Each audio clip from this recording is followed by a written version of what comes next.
So, hi, Alyssa. Hi. Tell us a little bit about yourself. So I'm 16 and currently in grade 11. Okay, so I would like to ask you, what do you consider a key for success in life? So for me, the key to success in life is having an open mind and seeing every challenge as an opportunity for growth. And I know that you have a lot of anxiety. And my question to you is, how does it feel to live with anxiety? What is your daily life?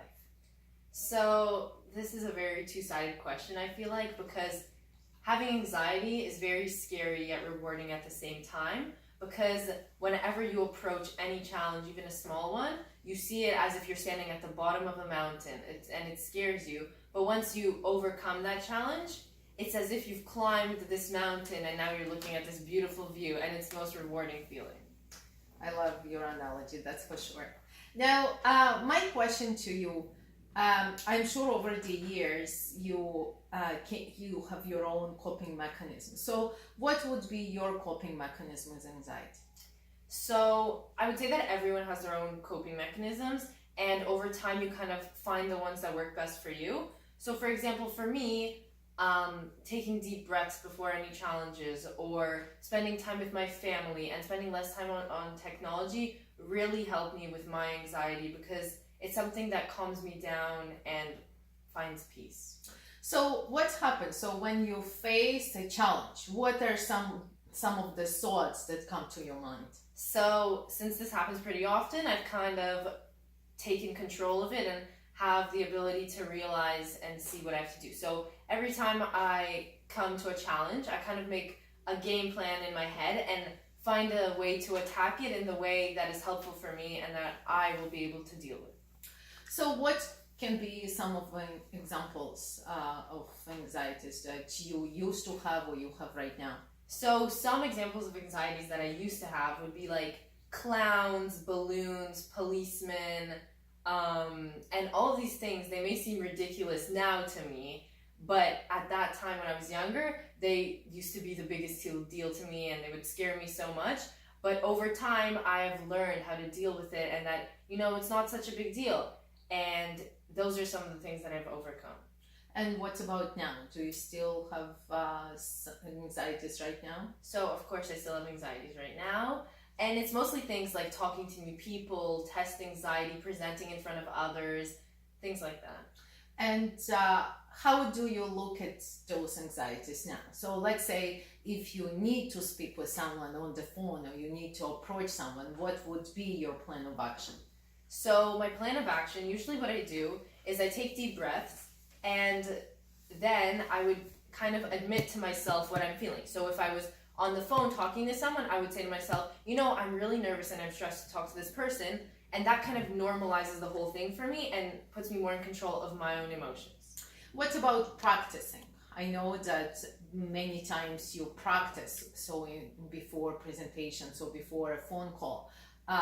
Do you find that it's a helpful strategy? Yes, I definitely think that is a very helpful strategy. Practicing before presentations or anything is very helpful, because it reassures you of your skills and that everything's going to be fine because you know what you're going to say, and it puts you in a place where certain.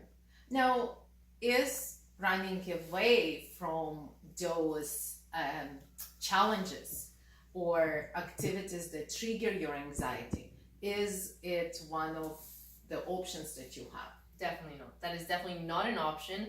You can never do that, because once you run away, you'll never be able to come back. And once you run away, you're running further and further away from the solution to your problems. So if I were to run away from being scared of the clown and not face it myself, I wouldn't be here where I am today, and I wouldn't be overcome of these anxieties that I had before. Okay, so now let's go back a little bit to technology, because you said that limiting technology is something that helps you to control your anxiety. So what are some of the rules in your house around technology use? So in my house, technology rules are fairly strict, and at first I saw that as a plan against me, that my mom was going against me, but very shortly I realized that this is very good for me, and that in the end it benefits me very well. So for example, I'm not allowed my phone, or even for myself, I would put my phone away an hour before I go to bed, which lets my brain relax and allows me to calm down before I go to bed so I can have a better sleep. Or I'm not allowed to use my phone or TV like just random times during the day. There's like a limit on that, which gives me an amount of time I can use it and watch TV. What about restaurants, meal times? So during meal times in restaurants, no phones then.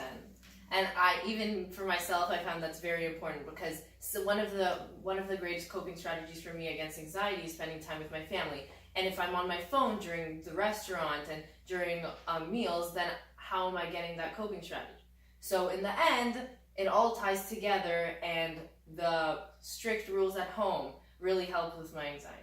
Now, what about your bedtime? Are you allowed to have technology in your room and use your phone in the middle of the night to answer some texts? So that my mom does not allow that. That does not happen. I charge my phone in the hallway away from myself. And even for me, like I can, if I ever, like worst case, I have to charge my phone next to me, it makes me feel uncomfortable because I'm like, no, I need time away from my phone. I need away time so I have time to relax for myself.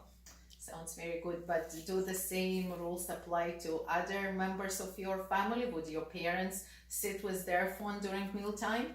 No, they would not. My parents are very also, because they want to show that if they're doing it, they want to be good role models. So if they do it, then it shows to me and my brother that we should do that too, which I found very important, because if I see them doing something, then I'm gonna normalize that, and I'm gonna realize that that's normal. I can be doing that too. So when they're not sitting on their phones at meals and at restaurants and that, I look at that, I'm like, you know what, they're right. Like we shouldn't be on our phones either. Good role models. Now, last question to you. What would be your message to other people or other teenagers who experience the same kind of feelings of anxiety in their life? What can you tell them? So I would definitely tell them that everything takes time. It's all a process. And even from where I was when I was younger to now is a huge change, but it's also a big transition and a lot of time that you need to work on it. And the biggest thing I would tell them is don't run away from your challenges, because it makes it worse. You'll never be able to truly get over your anxiety and fears unless you face it straightforward. And what about, do you see connection between anxiety as an emotional muscle and a physical muscle? Does it sound to you like it's almost like you training a muscle? Yes, for sure. I found that over time, I kind of realized that my anxiety is kind of like a muscle that I just need to keep training and pushing to make it stronger and build up its strength so that I'm more powerful and have a stronger grasp on my anxiety and my abilities. Amazing. Thank you very much for taking the time to speak with me.